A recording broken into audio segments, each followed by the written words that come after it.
We're really grateful and excited that you are wanting to learn more about our community grants.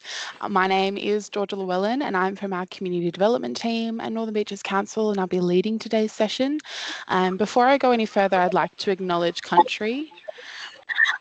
And just for anyone joining, if you could mute as you come, that'd be great. Thanks. So we acknowledge the traditional custodians of these lands, and by these words, we show our respect to all Aboriginal people. We acknowledge elders past and present and the spirits and ancestors of the clans that lived in this area.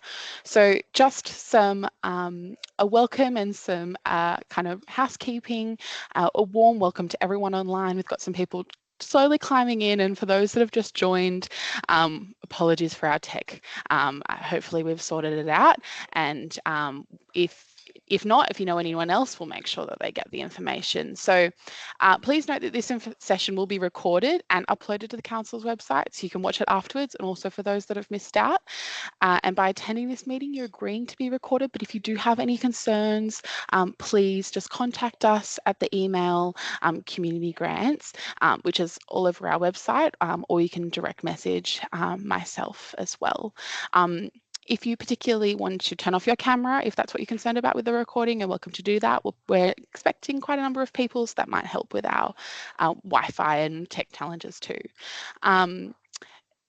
If you could keep your microphone off though during the session, particularly while people are presenting, that would be great. We'll have time for questions at the end and throughout. So you can pop your questions into the chat, and we'll have some of our other staff members from other teams monitoring that, so we can answer them along the way and at the end.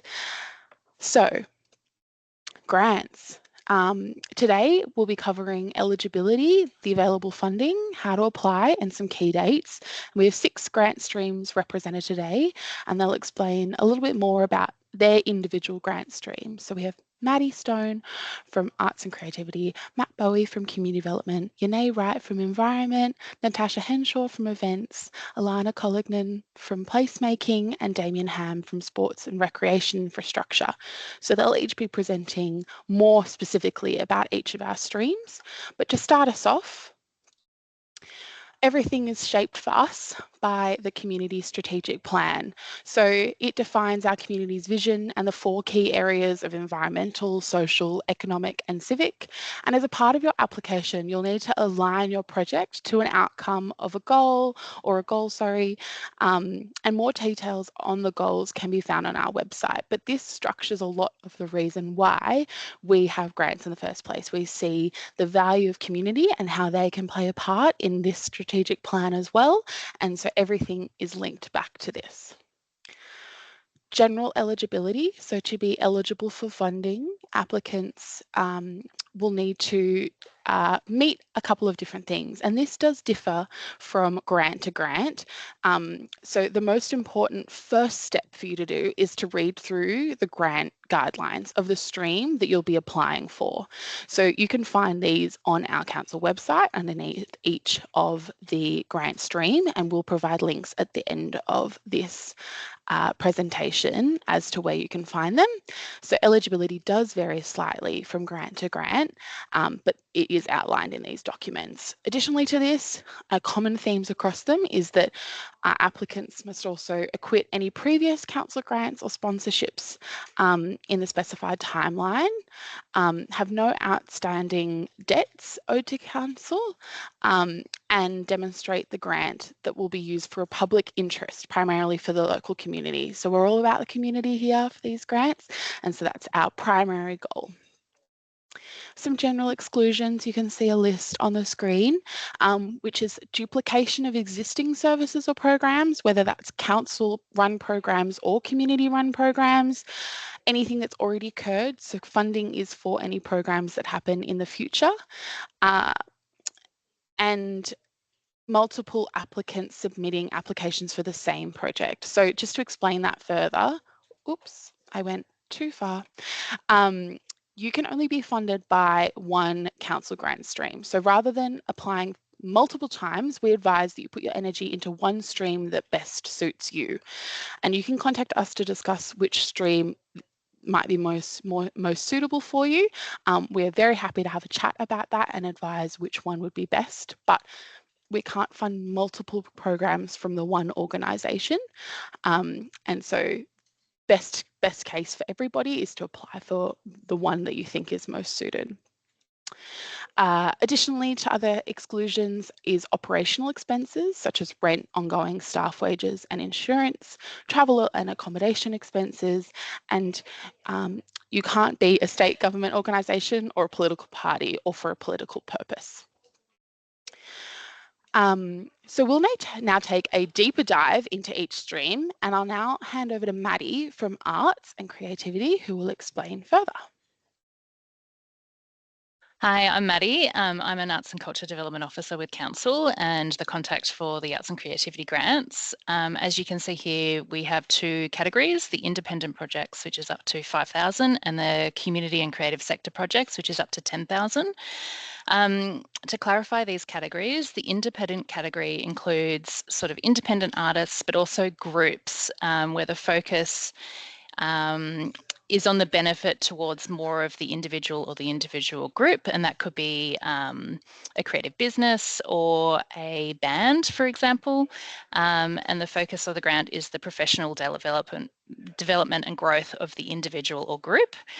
On the other category, community and creative sector projects, which includes local art businesses, community groups and other organisations, or independent artists and groups can apply for this category if they're partnering with an organisation or a non-for-profit.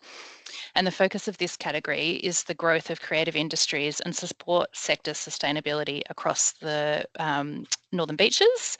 Projects which provide greater access to the arts to the local community are highly regarded.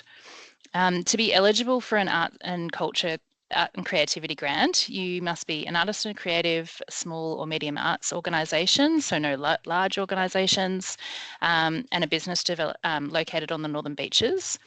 If you are not located on the Northern Beaches, but your project meets the other eligibility criteria and the outcome is to be produced on the Northern Beaches, you will still be eligible.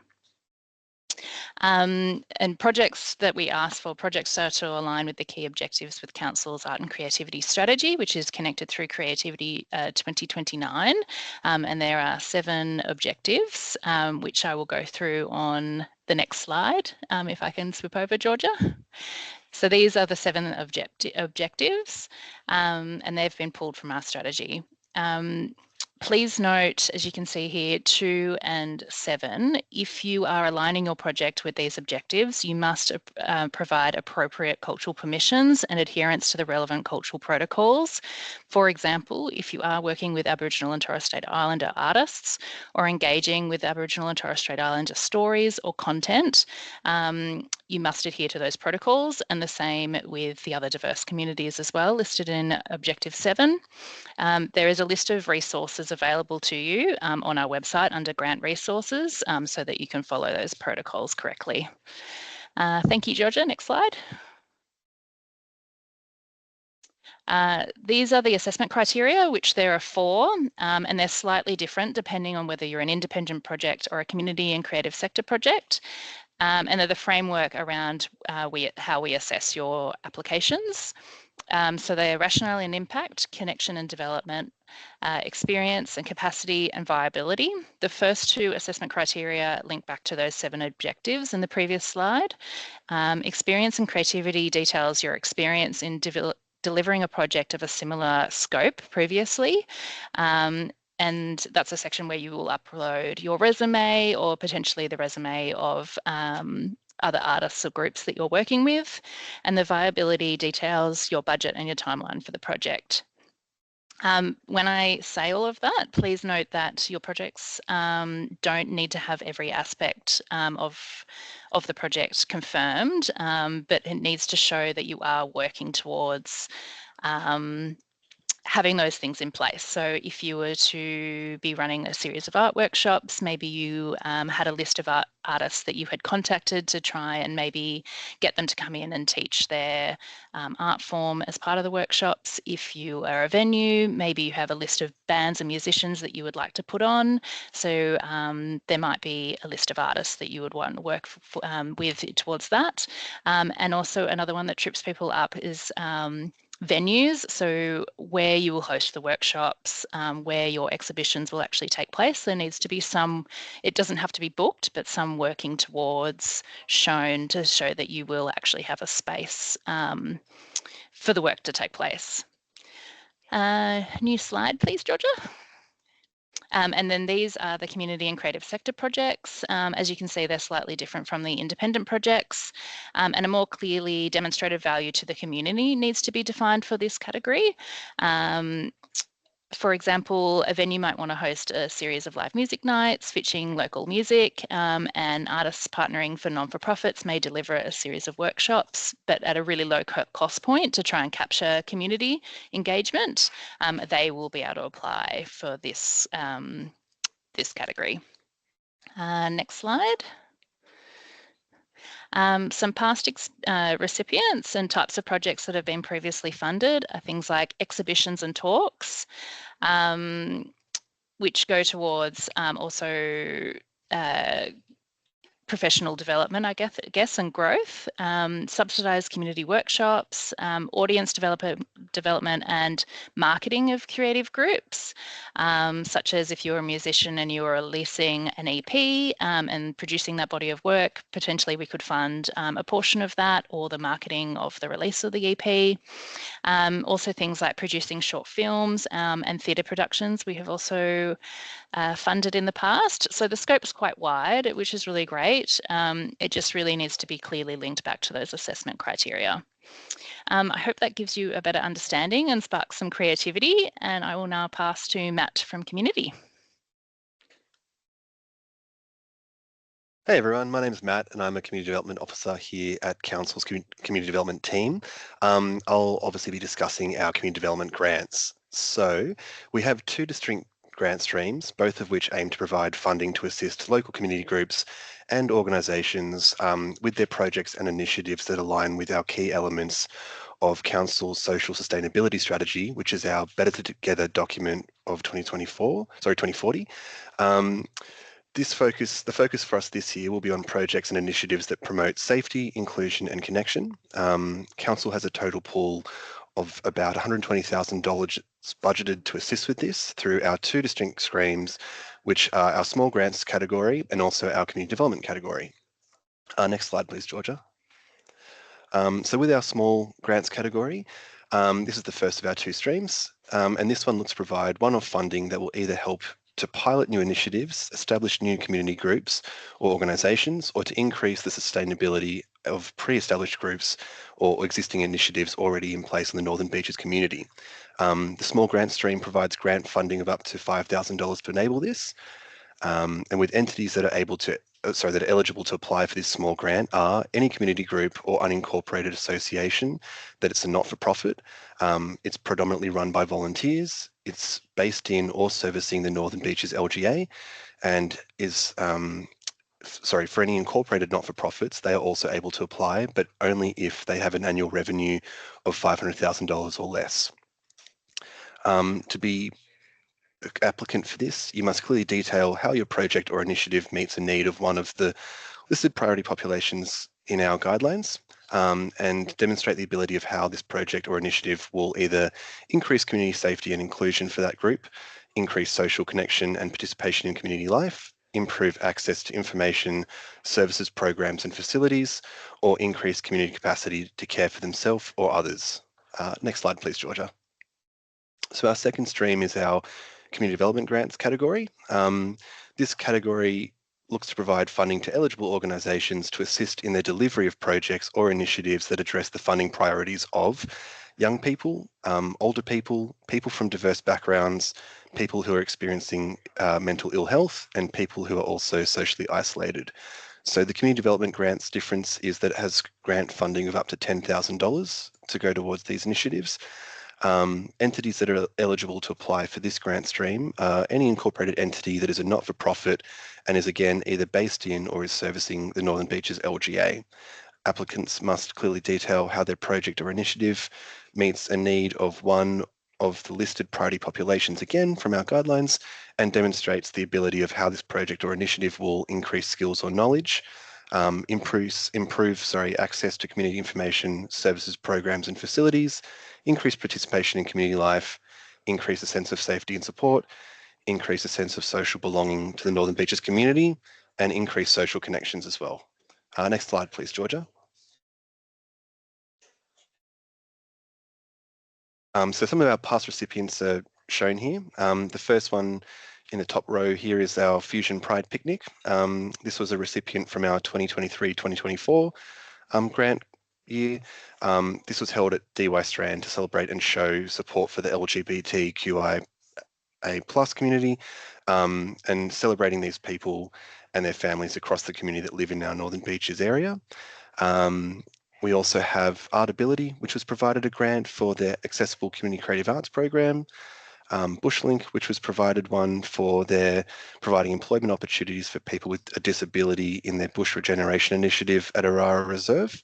And lastly, we've also got here our grant that was provided to One Meal in the 2022-2023 year, which was to work for their FEMAS, which is Family Eats, Meals and Support Initiative, and that was designed to provide food and relief to families who are escaping domestic and family violence. I'll now pass on to Yane to speak about the environment grants. Hello, my name's Yane Wright and I'm a Senior Environment Officer in the Environment and Resilience Business Unit, and I'm looking after the environmental grant stream. The purpose of the environmental grant stream is to support project initiatives that deliver direct benefit to the environment of the Northern Beaches local government area. And projects in this stream must align with the commitments in Council's Protect, Create, Live strategy. These commitments in the Protect, Create, Live strategy are cascaded from goals 1 to 5 in the Community Strategic Plan. And the total, so we've got a total pool for environmental grants of $50,000 with $5,000 available for individual grants. The environmental grants program covers 3 main categories. The first one is restoration and environmental protection projects, which support bushland and biodiversity, coastal and estuarine environments, or natural creeks and waterways. The second broad category is resource efficiency and sustainability projects, which includes climate change initiatives, environmental resilience projects, and projects that support energy efficiency and carbon emissions reduction, water savings and reuse, and waste reduction and recycling. And the third category is sustainable education and community engagement. All right, next slide, please. Okay, I'm going to go through the eligibility, which is also available in our environmental grant guidelines in more details. But broadly speaking, to be eligible, you need to be an incorporated not-for-profit, or you can fall into the second dot point, which includes all other types of community organisations, unincorporated community groups, individuals and sole traders that are sponsored or auspiced by an eligible not-for-profit organisation that would be eligible to apply in their own right. And as Georgia said before, you can't be a state government agency, political party, and for ours, you can't be a for-profit organisation or a school. And then, yeah, general tip is to make sure you read the guidelines to get additional detailed information to help tailor your application. Our environmental grant assessment criteria are also in the guidelines, so these will help you address the essential and highly regarded criteria to try boost your application. Next slide, please. And here are some examples of past recipients. So on the left here, we've got a swamp wallaby with a radio tracking collar, and this was part of a project by Sydney Metropolitan Wildlife Services for swamp wallaby monitoring in partnership with Charles Sturt University. At the top right there, we've got a photo from Northside Enterprise, who won a grant to do bush regen work in the sand dunes at Freshwater. And lastly, at the bottom there, we've got a photo from a project that Manly Warringah Kayak Club ran for energy efficient lighting upgrades to their clubhouse. These are all good examples of projects. All right, and that's me done. I've forgotten who's next. Sorry, that's very forgetful of me, but that's environmental grants done. Perfect. All right, thanks. I think that's me. Oh, is it? Sorry. All good. Hi, I'm Natasha. I'm an events producer within Council's events team and one of the key contacts for the Event Grants and Sponsorship Program. So with this program, it aims to support the delivery of new and innovative events, as well as ensuring existing events continue to expand and prosper. Within this, we have the grants program, which is designed to enable the delivery of new or expanded events by assisting with startup or one-time costs associated with the event. Grants are not recurring or ongoing, and they're designed to underwrite the cost of specific expenses in launching or growing your event. We then have the sponsorship program, which is designed to support events with operational costs such as marketing, promotion, and administration. And sponsorship is provided in return for certain specified benefits, and that can be provided on an ongoing basis for a period of up to 3 years. Now, when submitting your application, you don't actually need to specify if you're requesting a grant or a sponsorship. However, you will need to specify the period of funding requested, being 1, 2, or 3 years. Events for this program must be delivered between the 1st of September 2025 and the 31st of August 2026. To be successful in this program, projects must align with the key objective from Council's Community Strategic Plan, as you've heard many others mention today. Now, you absolutely don't need to align your event with all goals, and we'd recommend really selecting the goals that your event aligns best with and focusing on those in your application.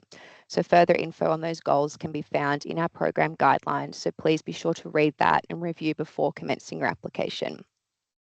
Funding is generally capped at $10,000. However, the average amount we see is around $4,000 as part of this program. Eligible applicants include community groups and organisations, incorporated and unincorporated not-for-profit organisations, and commercial businesses or individuals with an ABN. And for a comprehensive list of eligible and ineligible activities, please refer to our program guidelines for further details on what you can apply for funding. And we would really encourage anyone who's applying for funding under this program to contact the events team before submitting your application. We can cover off any specific questions about your event directly, and we're happy to assist in any way that we can with that. On the next slide, we have some images of past recipients. So first one you can see there is Night at the Barracks. That's a multi-night music festival.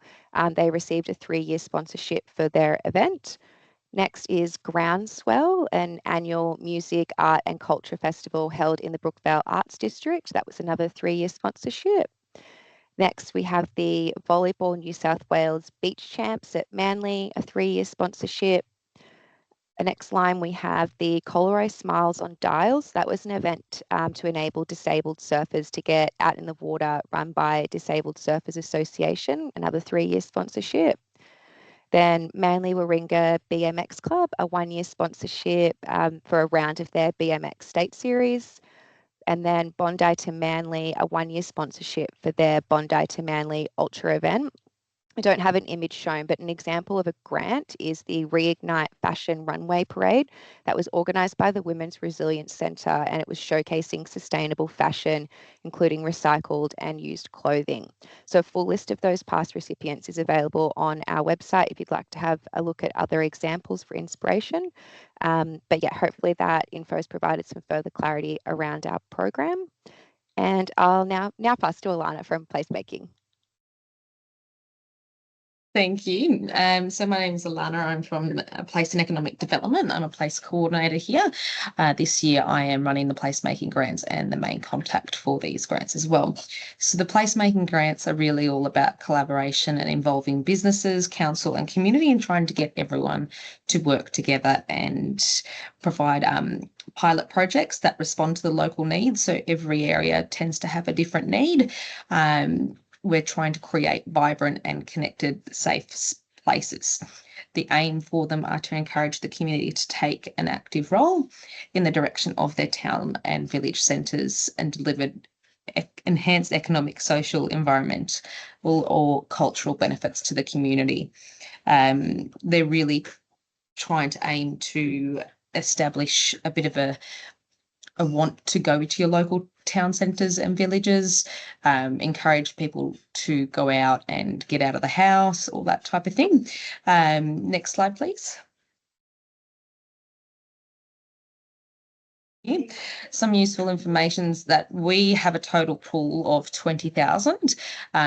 Maximum grants are usually around 4,000. You can request higher, but we usually like to stick cap to 4,000, and you can apply for anything up to 500.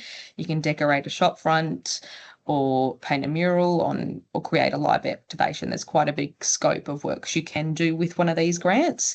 To be eligible, one of the main points is that you have to be an individual or business with an ABN, a non-profit organisation or an incorporated organisation within the Northern Beaches LGA. Some exceptions may apply, but contact me to find out what those exceptions are. One of the big points is that these activations must be held in town and village centres.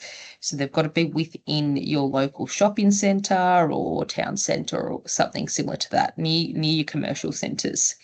And they need to support the businesses in that area. Any activation event or place improvement must be on public property. So it needs to be within the public domain, and it needs to be open to the public to attend and or participate. Activations, events or place improvements can be held from December this year up until December next year.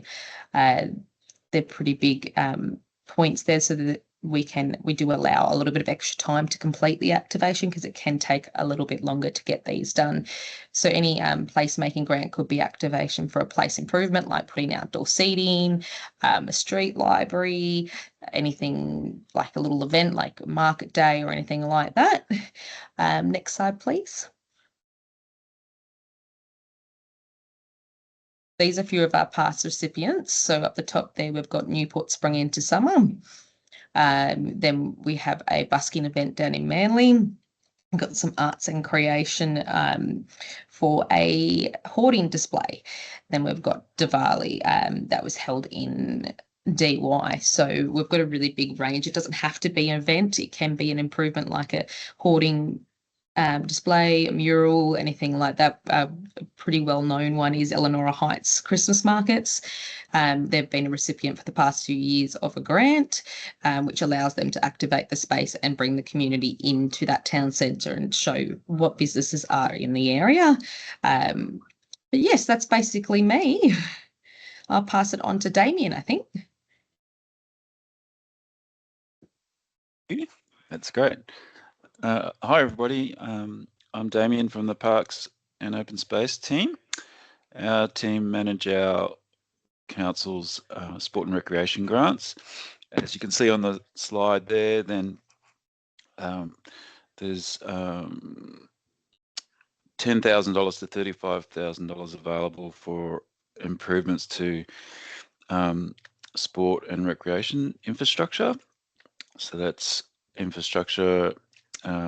So it's new assets or new facilities or upgrades to existing facilities that are located on council land. So it needs to be on council land. And you can see there then our objectives for this program is to increase opportunities for participation in sport. So in the last round, we funded some new lights on tennis courts in the Balgala area, which means that those courts that were not lit are now lit and can be used in the evenings, particularly in the winter. Also then to improve the viability of sport and recreation groups. So we've given a number of grants over the years to improve canteens at sporting clubhouses. So then the purpose there then is to increase the capacity of those clubs to make some income from sales at canteens, and then to develop safer, more accessible, family-friendly facilities. So there's been funding over in recent years for improved access to bathrooms and improved accessibility on pathways leading to clubhouses and the like. So as Natasha mentioned, there's a range of information on our website that lists projects we've funded since 2016. So there's some ideas on our grant program web pages about that might inspire you for some projects. If we can go to the next slide, please.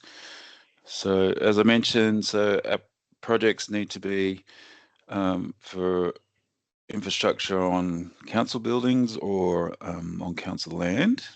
So it can be an upgrade or new facilities. And we have a process called owner's consent. There's information on our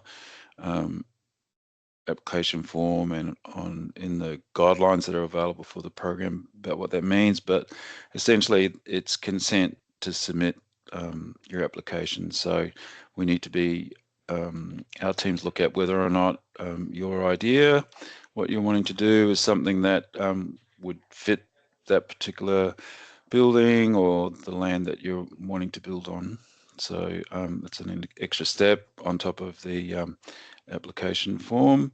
And as you note there, the guidelines, we've tried to reduce the amount of reading on the guidelines, but there's a bit of information there, so you need to give yourself some time to read those. And we do like photos too, about the location. So we do have photos. So the tennis one I mentioned, the club sent us some photos of the courts without the lights, or if there's upgrades, we have photos of what it looks like at the moment, and then some words to describe how it might be improved, and then providing some evidence of support for the needs. So that might just come from your organisation, or might be from members of your club or organisation. Could be from some of our council documents. So there's some links to council documents, such as our sport and recreation strategy, our open space strategy that you can use to confirm a need for what you're wanting to do. So that's important because it is a competitive process. There's $100,000 available this financial, this program, and it's always oversubscribed. So each year we're getting, or last year we got over requests for over $600,000 worth of work. So the more information that you provide, the better. So we go to the next slide. I think some photos. Thank you. So these are some photos of some projects that have had funding in the past. So the cricket one there in the top left is a new warning over a small clubhouse building at Coleroy Plateau, and top right is was an upgrade to a pathway, better access for the archery club at Terry Hills. And then with the horse picture, that's a good photo, Julia. We funded an upgrade to the cross-country course at JJ Melbourne Hills Reserve. And then the last photo, we've provided some support for seating and the like at the multi-use courts, or the pickleball courts at Avalon Beach Reserve. So, and like I said, on our website, there's lots of information about projects we've funded in the past. So I think that's my last slide, I think, and it goes to you, Georgia, I think. Thank you.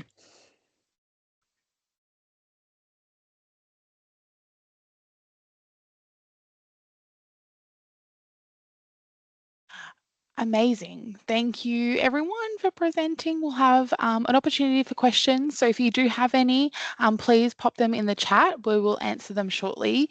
But just to cover off some extra information, how do we apply? So the way that we apply is through a portal called Smarty Grants. All 6 streams that you've heard today all have applications on there.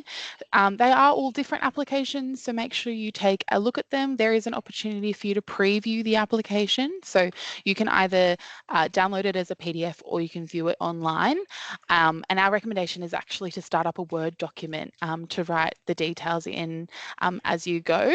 So some common themes though for the kinds of questions we'll be asking is that we need to know about you. We need to know about you or your organisation and the details attached to that.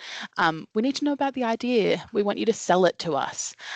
We have assessors that will assess your application, and they don't necessarily have a huge amount of time. So you want to make sure that it's a really concise and clear and easy to understand, and that you'll capture the assessor's attention about how great your idea is. And so we want to know how good why it's so good too, who's involved, who will benefit, or how or who does your idea help? And that may relate back to some of the strategic plans that we've referenced throughout today as well. And in some cases, this may be specific questions asked about the strategic plans, or sometimes they'll be embedded throughout or outlined as funding priorities. Additionally, we need to know the budget, and there'll be space to include your income, expenditure, and any in-kind support that you'll receive. We want to make sure that this is really clear and explains what you'll spend the money on, and then how that links back to your idea.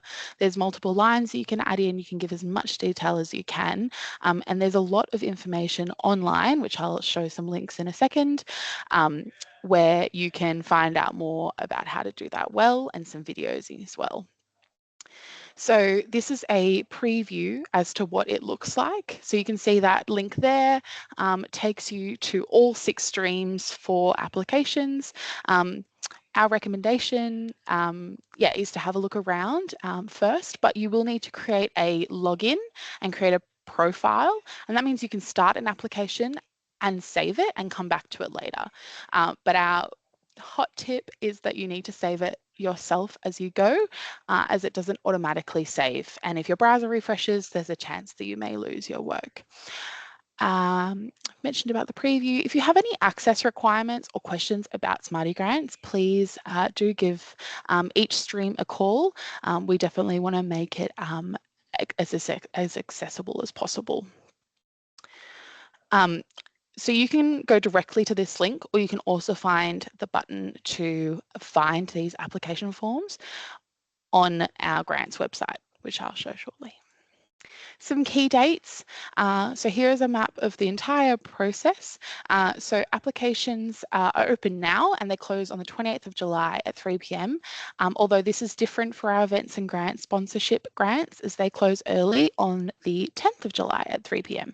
And we do want to flag that 3 p.m. close time, and there is a reason for it. It's just so that we can be online and present and helpful during that process. If we closed at midnight, we wouldn't be around to help if there were any issues. So just be wary that that is an earlier time than normal, rather than close of business or midnight. You'll be notified of the outcome of your application in early November, and then from each stream has different timelines, but you can find a more detailed timeline in each grant guidelines. Here were the links that I just mentioned. So we will distribute these to you via email afterwards, and we can put some of them in the chat too. So as I mentioned, the grants website at the beginning is a good place to start to find which stream information you want. There's also a list of grant resources under our grant resources page, including videos. And we also wanted to outline some other funding available. There is also opportunities in your application to outline whether you have any confirmed or unconfirmed funding. And so it might be interesting for you to have a look to see if there's any other funding available that might build up your idea more. We'll also distribute these too, but here are our key contacts for all of the streams. As we've mentioned, it's really, really important that you contact us. We think that it means that we can help you unpack it a little bit more, and also redirect you to if it's a different stream that might be most suited. So definitely the big takeaway is we definitely want to talk to you about your idea, and we're here to support you, and that's for everyone on the call and beyond. Our second thing to remember is to read the guidelines, be aware of eligibility criteria, and review which one suits you best. Take note ahead of the closure date, and don't be disheartened if you don't get funding. They are quite competitive, and unfortunately not all programs will be funded, or some may receive partial funding. So there's just some things to take away. We have reached time now, so if anyone has any more questions, but as everyone leaves the call, we would love to just hear which grant stream you're most interested in. And if you could either pop it in the chat or include it on the Slido on the screen. Hopefully this technology will work too, but we want to just say thank you for your patience as well as we figured out that first 15 minutes in confusion, and grateful that you could join us. If you know of anyone else that couldn't make it, we will send an email to all people who signed up with details and the recording as well. So thank you so much for coming, and we look forward to seeing your applications in Smarty Grants shortly. Thanks.